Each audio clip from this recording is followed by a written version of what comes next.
அதிர்ஷ்டம் ஜோதிட ராசி நேயர்கள் அனைவருக்கும் செந்தில் பாபுவின் வணக்கம். 2024ஆம் ஆண்டிற்கான குரு பயிற்சி பலன்களை பார்க்க போகின்றோம். தேவர்களின் குருவான குரு பகவான் ஒரு ராசியிலிருந்து மற்றொரு ராசிக்கு பயிற்சியாவதற்கு ஒரு வருடம் எடுத்துக்கொள்வார். இந்த குரோதி வருடத்தில் சித்திரை மாதம் 18ஆம் தேதி மே மாதத்திற்கு 1ஆம் தேதி புதன்கிழமை மாலை குரு பகவான் மேசராசியில் உள்ள கார்த்திகை நட்சத்திரம் 1ஆம் பாதத்தில் இருந்து கார்த்திகை நட்சத்திரம் 2ஆம் பாதமான ரிஷப ராசிக்கு இடப்பெயர்ச்சி ஆகின்றார். ஒரு மனிதருக்கு கல்வி, வேலை, திருமணம், திரபாக்கியம் போன்றவை நல்ல முறையில் கிடைப்பதற்கு குரு பகவானின் அருளாசி முக்கியம். எனவேதான் நவ கிரகங்களில் குரு பயிற்சியானது நம்முடைய ராசிக்கு எவ்வாறு பலன்களை தரப்போகின்றது என மக்கள் அனைவரும் எதிர்பார்க்கின்றார்கள். குரு பகவான் கோச்சாரப்படி ராசிக்கு 2, 5, 7, 9 மற்றும் 11ஆம் இடங்களில் சஞ்சாரம் செய்யும் போது நன்மை செய்யும் என்று ஜோதிட வல்லுநர்கள் கூறுகின்றார்கள். குரு பகவான் தான் அமர்ந்துள்ள இடத்திலிருந்து ராசிக்கு 5, 7 மற்றும் 9ஆம் இடங்களை பார்வையிடுகின்றார். குரு பகவான் அமர்ந்துள்ள இடத்தை விட பார்க்கின்ற இடங்களுக்கு பலன்கள் அதிகம். குரு பகவான் செல்வத்துக்கு அதிபதி ஆகையால் ஒருவரது வாழ்க்கையில் முன்னேற்றத்திற்கும் வளர்ச்சிக்கும் செல்வம் சேர்வதற்கும் முக்கிய காரணமாக விளங்குகின்றார். இவருக்கு புத்திரகாரகன் என பெயரும் உண்டு. ஒருவருடைய ஜாதகத்தில் புத்திர பிராப்தி உண்டாவதற்கு குரு பலன் குறையாமல் இருப்பது அவசியம். ராசிக்கு 2ஆம் வீட்டில் அமர்ந்துள்ள குரு பகவான் நல்ல பண வரவினை தருகின்றார். ராசிக்கு 5ஆம் இடத்தில் அமர்ந்துள்ள குரு பகவான் தனலாபம், புத்திர பாக்கியம் மற்றும் திரலாபம் போன்றவைகளை தருகின்றார். ராசிக்கு 7ஆம் வீட்டில் அமர்ந்துள்ள குரு பகவான் சமுதாயத்தில் மதிப்பு மற்றும் மரியாதையையும் செல்வாக்கினையும் நல்ல தன வரவையும் உண்டு பண்ணுகின்றார். 9ஆம் வீட்டில்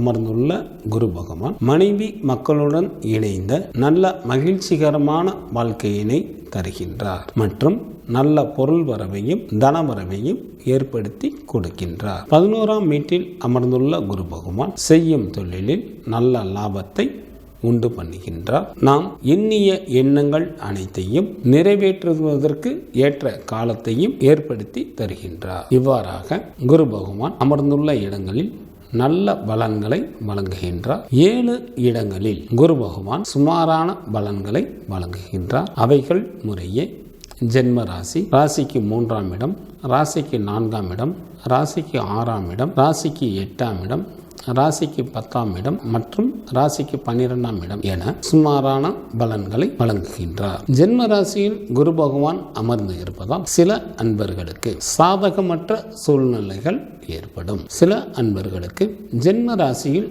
குரு பகவான் வரும்போது வகித்து வரும் பதவிகளையும் இழக்க நேரிடும். விருப்பமில்லாத இடத்திற்கு இடமாற்றமும் உண்டாகும். 3ஆம் வீட்டிற்கு குரு பகவான் வரும்போது உடல் ஆரோக்கியத்தில் கவனம் செலுத்துவது நல்லது. சில அன்பர்களுக்கு வகித்து வரும் பதவிக்கு கூட சில இடையூறுகள் ஏற்படும். மனம் அலைபாய்ந்து கொண்டே இருக்கும். 4ஆம் வீட்டிற்கு வரும் குரு பகவானால் உற்றார் உறவினர்கள் வழியில் சில இன்னல்கள் உண்டாவதற்கு வாய்ப்புகள் உண்டு. சில அன்பர்கள் சூதாட்டம் போன்ற தீய வழிகளில் செல்வதால் நேர்மையான முறையில் சம்பாதிக்கப்பட்ட பொருட்களையும் கூட இழக்க நேரிடும். ராசிக்கு 6ஆம் இடத்திற்கு வரும் குரு பகவானால் சில அன்பர்கள் செய்யாத தவறுக்கும் கூட தண்டனைகளை அனுபவிக்க நேரிடும். உடல் ஆரோக்கியத்தில் கூடுதல் கவனம் செலுத்துவது நல்லது. 8ஆம் வீட்டிற்கு வரும் குரு பகவானால் சில அன்பர்களுக்கு பட்டம், பதவிகள் கூற பறிபோவதற்கும் வாய்ப்புகள் உண்டு. 10ஆம் வீட்டில் அமரும் குரு பகவானால் சில அன்பர்களுக்கு மன கஷ்டம் மற்றும் பண கஷ்டம் போன்றவைகள் ஏற்படும். தவறான வழியில் சில அன்பர்கள் செல்லும் போது தனது பதவி அந்தஸ்தையும் இழக்க நேரிடும். 12ஆம் இடத்திற்கு வரும் குரு பகவானால் சில அன்பர்களுக்கு தன விரயம் உண்டாகும். பதவி இறக்கம் உண்டாவதுடன் அதிக செலவும் ஏற்படும். இவ்வாறாக சுமாரான பலன்களை தரக்கூடிய இடங்களை பற்றி பழம்பெரும் ஜோதிட நூல்களில் கூறப்பட்டு உள்ளது. இவற்றிற்கான பரிகாரமாக வியாழக்கிழமை அன்று குரு பகவான் ஸ்தலமான கும்பகோணம் அருகே உள்ள ஆலங்குடி சென்று வழிபாடு செய்வதன் மூலமாக தங்களது இடர்பாடுகளை நீக்க இயலும். வியாழக்கிழமை அன்று குரு பகவான் ஸ்தலமான திருச்செந்தூர் சென்று முருகன், தட்சிணாமூர்த்தி மற்றும் சூரசம்ஹார மூர்த்தியை வழிபடுவதன் மூலமாக தங்களது வினைகளை தீர்க்க இயலும். இங்கு சொல்லப்படுகின்ற பலன்கள் அனைத்தும் பொது பலன்களே. பொது பலன்களான இவற்றில் தங்களது ஜாதகத்தில் நடைபெற்று கொண்டிருக்கின்ற திசா புத்திக்கு ஏற்ப மாற்றங்கள் நிகழும் என்பதையும் நினைவில் வைத்துக் கொள்ளுங்கள். இனி ராசிகளுக்கான பலன்கள்.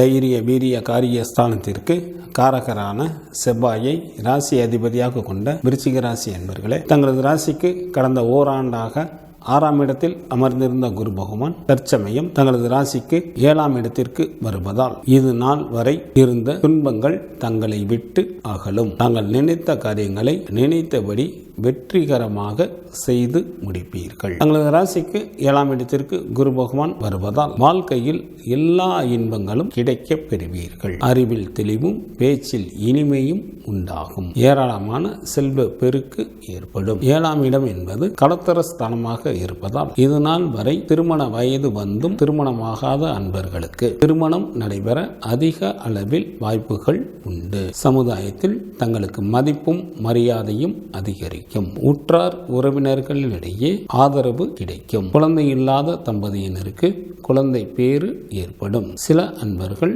புதிய தொழில்களை தொடங்குவதற்கும் வாய்ப்புகள் உண்டு. கணவன் மனைவி உறவு நன்றாக இருக்கும். சில அன்பர்கள் நண்பர்களிடம் சேர்ந்து புதிய தொழில்கள் தொடங்குவதற்கும் வாய்ப்புகள் உண்டு. தங்களை சேர்ந்த உறவினர்களிடத்தில் நல்ல மதிப்பு உண்டாகும்.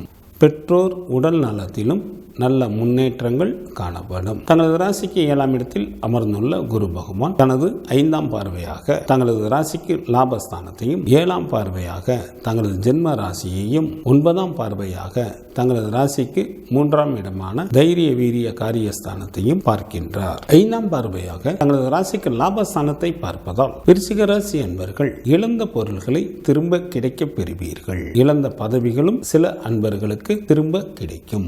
குடும்பத்தில் சுப நிகழ்ச்சிகள் நடைபெறும். தங்களுக்கு இருந்த கடன்கள் படிப்படியாக குறையும். வெகு நாட்களாக தொழிலில் எதிர்பார்த்து காத்து கொண்டிருந்த நல்ல லாபம் கிடைக்க பெறுவீர்கள். 9ஆம் பார்வையாக தங்களது ராசிக்கு இளைய சகோதரம் மற்றும் தைரிய வீரிய காரியஸ்தானத்தை பார்ப்பதால் தங்களுக்கு எத்தகைய சவால்களையும் சமாளிக்கும் ஆற்றல் கிடைக்கும். தங்களது உடன் பிறந்த சகோதர சகோதரிகளின் வழியில் நல்ல ஆதரவும் கிடைக்க பெறுவீர்கள். தாங்கள் துணிச்சலுடன் எந்த ஒரு காரியத்திலும் செயல்பட்டு அவர் நல்ல வெற்றியும் பெறுவீர்கள். கல்வி பயிலும் மாணவர்களுக்கு சற்றும் எதிர்பாராத வகையில் தங்களது எண்ணங்கள் எல்லாம் ஈடேறும். உயர்கல்வி பயிலும் மாணவர்களுக்கு படிப்பின் மீது நாட்டம் அதிகரிக்கும். ஆராய்ச்சி கல்வி செய்பவர்களுக்கு மிகவும் யோகம் தரக்கூடிய காலமாக தற்சமயம் உள்ளதால் இதனை தாங்கள் நல்ல முறையில் பயன்படுத்தி கொள்ளுங்கள். பெண்களுக்கு தங்களது எண்ணங்கள் எல்லாம் ஈடேறுவதற்கு ஏற்ற காலமாக தற்சமயம் உள்ளது. தைரியத்துடன் தாங்கள் எந்த ஒரு முடிவினையும் மேற்கொள்ளலாம். குடும்பத்தில் மகிழ்ச்சிகள் நிறைந்து காணப்படும். உற்றார் உறவினர்களிடையே மற்றும் அண்டை வீட்டார்களிடையே நல்ல இணக்கமான சூழ்நிலைகள் நிலவும். தட்சிணாமூர்த்தியை வியாழக்கிழமை அன்று மஞ்சள் நிற பூக்களை அணிவித்து வழிபாடு செய்து வர தந்தை வழியில் நல்ல ஆதரவு கிடைக்க பெறுவீர்கள். உத்தியோக உயர்வும் கிடைக்கும். செவ்வாய்க்கிழமை அன்று முருகனுக்கு தீபம் ஏற்றி வழிபாடு செய்து வர தங்களுக்கு இருந்த தடைகள் விலகும். தங்களது விருப்பங்கள் எளிதில் நிறைவேறும்.